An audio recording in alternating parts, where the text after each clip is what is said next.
ati huddu ani barraas tagon ka beera asuma meekaatii dibatte ilma haadha sale ilma jala salanii ilma jala dhalchan diqaala ilmi tokko bakka koloobaati ilmi tokko shaffina tokko kan beentu ijoolleen teetii himi diqaala asirra baatee afaan banna yeroo mara boota kana dhumannee batta guyyaa ammoo birrii maal qabda mastawati calmaa haadha sale lammaan jedhu diqaala nama kee faara argeen beeku ani kijibdu asii walii gal fiidee afaan banta lafa roobee fi gobbaa jalaa fudhachuuf kaartaatti baafachuuf afaan banaadha icachillee si didanii oolumaa gad deemtee boottaati beera jechuu kijibdu maa bootta qooti ati ilma dhiiraatii miti ilma baaleetii miti ati maa bootta asirra baatee guyyaa mara ima bootta dhumannee ijoollee naa dhumatu wata kana surree mataan baafattu salama guwwa nama baara akkanaa kana argeen beeku konka nedho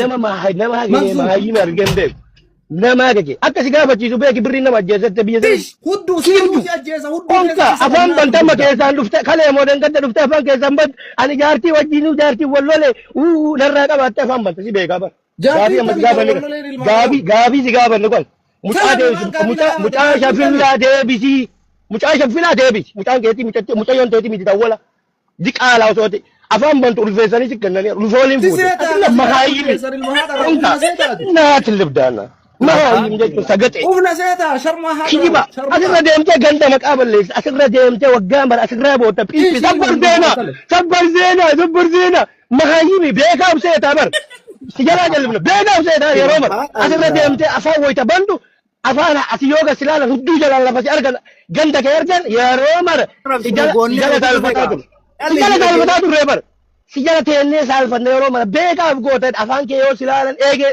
keessaan lafa si argan jechuu asii ganda maqaa bakka buutee hiita jechuu maglaan afaan hin banin ati sharmuta ilma haadha sale ilma sharmuta kanuma beeytate ilma haadha sale beekaaf goota ana dhageen arrabsooni qumaaxaa jechuu gowwa faara nagalcha maalan galcha ati kam nama jeeftu eessaa baate maan nante maaltu isa galcheessa maaltu nama jeesisu fide maaltu ayisi fidee jedha bar maa nama jeesisu jarmanii teessee birrii kafalte lafaa baheesi fakkaate ilmi namaa kan nama jeeftot duma hayyim jechuu kan hin beekolte wal gaafachuu hin dandeetta ka waa'ee faamilii gaafatuu qabda gara barbaaddeen garuu birriin nama ajjeese jettee namni feemasii laayif irra baate viidiyoo waraabdee rabbii jedhaa naasophaa yoo jette borosoo namni du'e sitti itti gaafata akka gosaatti itti gaafata lubbuuti yaa yuun kootu jarmanii kootu gowwa diqaala ijibdu wachu akkanuma afaan bantaati wallahi billahi kabad uf kama jedha siin jare maali akka damma kana bak jettu kana si beekar jarmanii manaayu ka jimbaatu ijibdu nama jaarti jala salanii barati masaadi michita jaarti te manaa galti gamba jaarti enu diqaala waan beena asofta konka ijibdu afaan bantaati kolkolee haadharau ati saltee akkanumaan olii gad deemtee barbar jette jechuudha. Maaltu si boojisaati qo'e? Mucca qabdaati. Maa boota gabbaatee sooshaal miidiyaa irra yeroo mara gabbaatee nu iitu. Takkatu waa galan eessa jirta gaafa awwala namni wal lolu. Maaltu si galchee afaan bantaa? Maa boottaa nama waliin naqaa jirta siimataadhaan beera mara si goote bara ijoollee wal lotu irratti naqaa si goote siikisina goote. Siimataa jiranii jedha sittu nama walii oofa dhufte awwala. Taree haadha ijoollee wal loo taate kijiba afuuftu jechuudha. Asuma deemtee tirata fuut dhageeffadha boleessu jaartii yoo birrii nikayaan kafalii warabbal kaaba sheekaroo be odoo jaartii nikayaan kafalii liqii salaa jira yoo argat kuno shari'aan rabbi gaafa argatte kafalan jettee hagadha osoo hin kafalin salaa jirta jazbaa ganda keessaa nama dhabe fira aanii itti fuutu dhabe warri arsii gamana suufa takkitti sibbitanii si fuudhan suufa takkitti malee taan ammootu iyyuu ragaadhaaf woqqaatee waraqaa harkaa qabda hagadha namicha hagadhaa jaartii liqiisa obboleessu ati dhiiraa bar dhiirri akkamitti namni dhiira akka ofii kadhatee fuudhaadhaa baran kadhattu ati oydana marra osoo deemte warabbal kaaba sheeka roobe oydana marra osoo deemte kumtaala soddoma guurta bakka hunda osoo deemne bakka qamadii itti facaasan bakka jimaa itti facaasan osoo deemte kadhatte wallahi billahi jireenya guutuu ma aboo kadhaa jechuun bar akka ilma namaatitti akka nama ilma nama kadhatuutti namni si baasu jiru wallahi fuulli kee fuula kadhaati jaayii dhadhaa yaa akiitana tadaf itu dhadhaa itti buusanii akka noo ifne mataa isaa tana fakkaatti jaayiin dhadhaa biyya keenya ta marqatti godhan taka dhadhaa keessa kaanii wallahi mataa ishee karoobee fakkaatti furri ati amma nama qara'ee nama shiishaa xuuxu nama sigaaraa aarsu bar shee karoobeetiin jedhanii maqaa sirra dabarsan malee ati sila shoo karoobee ta'uu qabda maqaan kee orjinaali shoo karoobee ta'uu qabda indoom shookaa shaffilaa ta'uu qabda yoo maqaan kee shookaa shaffilaa ta'uu qaba maqaa sirra dabarsanii shee karoobeetiin jedhan malee ati jechuun nama hagadhaa jaartii liqii salu bara obboleesso deemi liqii ofirraa kafali dura waa'ee kiyya haasa'uun duratti deemi haadhaaf abbaa mucattii osoo baxxaaniyaan uffisi nama fuudhee barate nama osoo gaabii takka waan haadhatti kennuun dhabe sadaqtulillaahisi kennanii birrii nikaya isiitu farramte bara obboleesso birrii nikaya isii ka farramte deem kafale kadhattu deemiiti asiin gabbayi wallahi naannoo hasaasaa kana dhaqi naannoo qamadiin itti qotamu asiin harargee keessa gabbuyi kadhadhu warabbal kaaba akkatti ofirraa kafalta liqii jaartii kontiraata yoom galti iftaan galti badii maalii galti jettee jaartii nikaya hin qabne saliin obboleesso jazbaana aboo ani ilma dhiiraa warabbal kaaba namni dhiira yoo jedhamu dhiira dalagattee fuutu beeyna malee dhiira kadhattee suufii asiitti bitanii asiin cinaa ofirraa farramtee gaafaan argadhe kafalattee jaartii agadhaatitti liqiinsaltu obboleesso atama nama sheekaa ufiin jettee maqaa yuuf hin yaamin obboleesso wallahi billahi sheekummaa maqaa balleessite islaamummaa maqaa balleessite ati jechuun sheeku karoobee ta'uu qabda malee sheekaa roobee ta'uu hin qabdu ati udaan harree wallahi ake gurupii keessa na godhaa namni ati abiyyi ama salaamuun nama nabiyyi salaame seetaati nama nabi muhammadin sallallahu alaihi wasallam salaame seetaati si miti abiyyi fuulli isaa udaan harree fakkaatu kan akka agartee buna lafa bu'ee bade fakkaatu kan agartee mataan isaa ka waan takka yaanne joora ka akka keetii yoo dubbifte donqooroo akka keetii yoo salaamtaa gooteeti bakka waan jabaaf seeta agaratti gabaan minaamente laallilamu wallahi billa obboleesso tokkoffaa gaafa ati mana hidhaa seente abuuniin jaartii tee calgaa ture ilmoo nama garaa qabdu ka obboleessa keetiite obboleesso wallahi ilmoo nama ati garaa qabdu jaartiin tee garaa qabdu sheekaa roobee gaafa ati hidhamte namni calgaa ture obboleessa kee abuunii dhabar abuuniin jaartii tee itti deeman turre akka hidhaa turte obboleesso kun ragaa miti jaartiin tee akkanatti abuunii afaan keessa sigaaraa waliin aarsaa dhungataan turre akka ati mana hidhaa jirtu albaati sigale jazba ta'uufiitii fooqa arfaffaa jaartiin ama culullee galtu fooqa shanaffatti itti ga'aane jechuudha. Mucattiin hudduu kana qaba. Jaartiin isaa ilmoo qaba.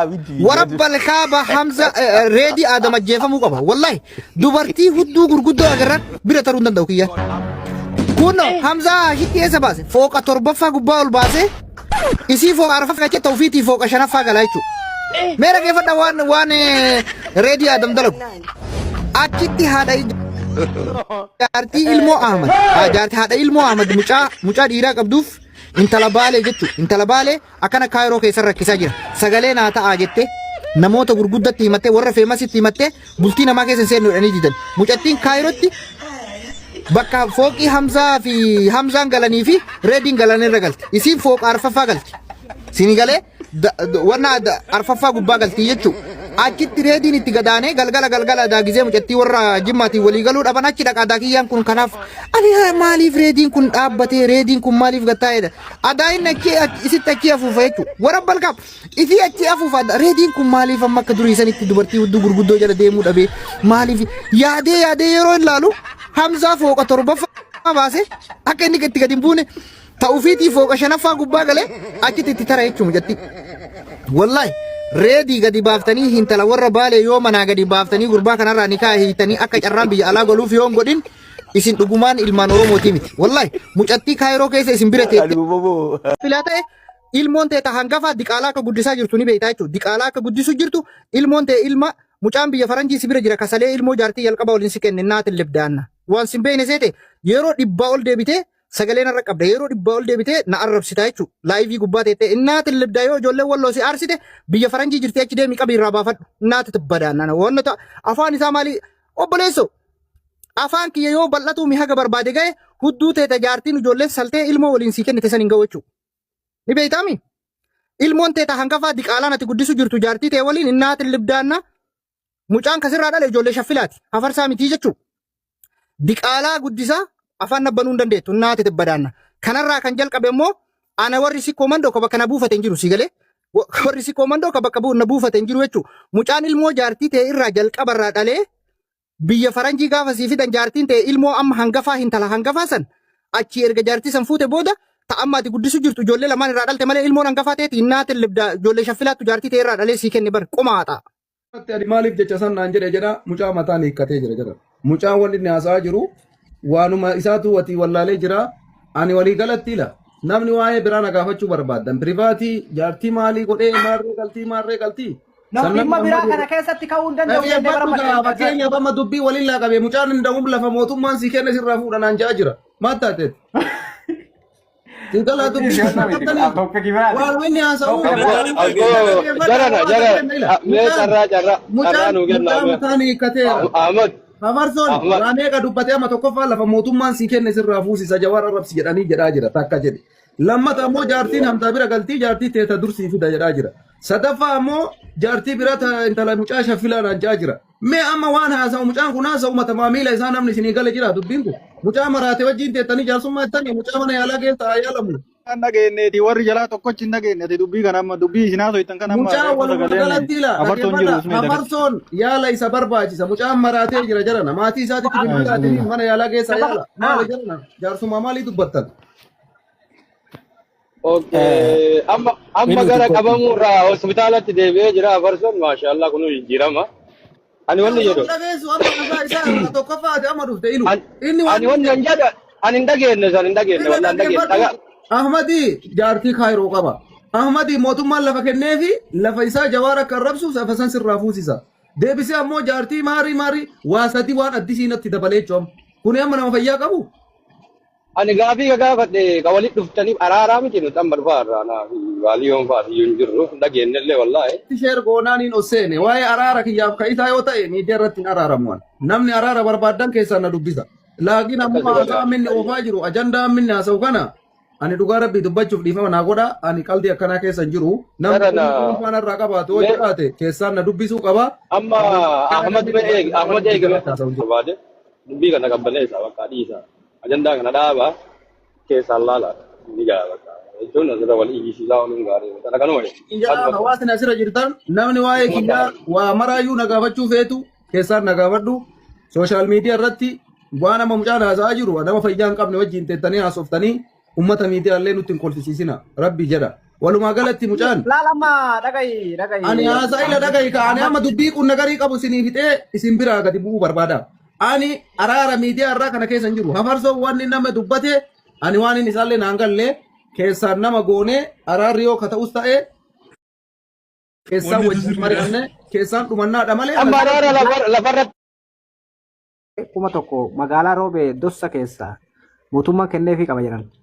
Filaala takka kan qabne sigalee lammaffaa irratti immoo kaayiroo keessatti kunoo Hamzaa Jirii beekaa Reedii Adamni beekaa imaaraa isa jaraa gubbarra galtii imaaraa jaraa gubbarra sadarkaa afraffaa gubbarra galti jirti sigalee achi jirti mucattiin ganama galgala boottee nama hedduutti dhayitee feemasoota kaayiroo kanallee sagalee naa tayaa waan akka ofirraa dhiisan sigalee. Sababa saniifin ajandaan sun amma dhufanii afarsatti fe'an afarsaa itti himan. Hamzaa Jiree fada fadhu jedhuun adaa kana usume. Mucattiin gurgurtii godhanii dhageeffadhu. Taa'ii asuma siyaaraa battu edherree fitti booyanii ta'a nama kuma jaarratti argitan. Gurgurtii godhanii bar viidiyoon laalle laa mucattiin laalle. Ani koo gurbaan afarsa ani kun maraattuudha waa wayimaa duuban namaa lambifanne. Waa wayimaa duuban namaa lambifanne koo. Afarsaa kanarraa si qaba. Aboora akkanne jira kenna isbii keenya warratti Ahmadiif illee dubbiin tun akkitti gaariidha Ahmaduma cululleetiifu eega maqaan isaa ilmoon isaa hagana miidiyaa irratti akkattu qabte wanni kun asumarratti gaarumaa fi badaallee asumarratti laafixanii isarraa illee maqaa kana buusanii amma Hamza Ahmad dhagahime reef Ahmad asitti naa fiddan malee jedhe amma immoo lafannaa laalaa jedhe maali dubbiin jedhe. Dirqama dhiyaatti akka obbolummaa itti himattee itti boottee imimmaan isii osoo argan jalaa callise waan ta'eef. Wallakke dubbiin dubbiin tun fi wanni Hamzaa fi wanni waliin waa jedhan Ahmad Bosona Baalee waliin waa jedhan Hamzaan kun afaan keessa waa jedhaanii beektaa inni taazaba waan kana Taa'i jedhanii beekta adaa taa'iin tanuma jira gaa dhufee kormichi itti darbe maal godhee taa'i jedhanii reef itti booyan. Maasii gochuu hin danda'u. Ani beektaa naman tokko beektaa jiru tanarra aboo taa'e waatu si dura jira. Taa'e waatu si dura jiraan namaan ja'a. Galgalallee jennamu agartan aboo taa'e si tuquun barbaanne numaan ja'an. Anammaan tana hoggaan sana achi as deebi'ee miciyyoon duraanumaa nu hodhachi tana bira dhaqee liivii fatalaq godhee kunoo jara keenya rakkoo waggaa meeqaa tanaa jira yoon jee.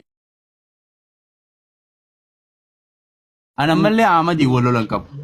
Ahmadumaa waggaa meeqa guutuu akkuma isin agartan kanatti miidiyaa irratti eegaan an fuudhee as jidduu ajandaa wayii dhufe Hamzaa Haji numa jaata liivir Hamzaa Haji numa jaata viidiyoo sagalee qallisanii tama shabban jeenya jettu takka natti ergan wayyaa rabbi numaan jaa malee takka Ahmad tuqeen beeku ammallee waan jiru kana osoonii fi isaa fi isa gidduudha araara buusnee natti tolaa jechuu barbaadeeti malee gama kiyyaanan takka tuquus hin barbaadu yommuu miciyyoon aboo rabbii isin uume sodaadhaa jettee gaa rakkoo hundaanuma furraa rakkoo tiyyatana naa furaa jettee ani waan godhuun qabu duraanuu garaa kanaan laafaanumaan fidaan jee jara kiyya. Mucaayin dubbee fula.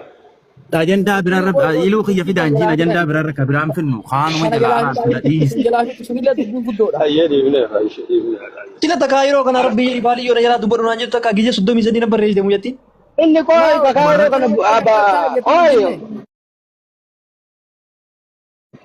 Kakaa yeroo kana kakaa isaatiin ulfeesse moo bulitooziin ulfeesse akkamitti ulfeesse.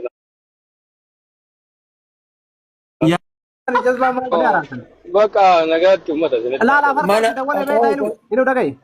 Afarsaa itti dawalee jennaan afarsaan shabaka kiyya asirrataa hin jiru abadan miidii sooshaal miidiyaa irratti malee hin araaramu. Asirra naan rabse asirra waan an jedhe anillee asirra beeni waan jedhe akka dhiiraa ergaa irratti wal arrabsine waa waakkachuu barbaadu anillee ragaa waan itti qabu hunda yoo barbaachise dhiyeeffadheetiin asirratti dhugaa kiyya jirtullee hirannaa baree Oromolleen waan inni maqaa na balleessen waan inni garteetiin asirratti ittiin na arrabsee akka waan ani miskiina wal ficiisaa jiru waa hunda balaa hunda bara baraan irra dhaluu deemu dhugaa ani gartee miidhamee jennaanin ol bahee arrabse ol bahee akka itti qeessisan gubadhee jennaan waan san godhe waan an godheef san immoo takka takkatti himaa dhugaa kiyyallee Oromoon naa beektu ani sooshaal miidiyaa irraan malee gara keessatiin namni takka hin keessummeessu.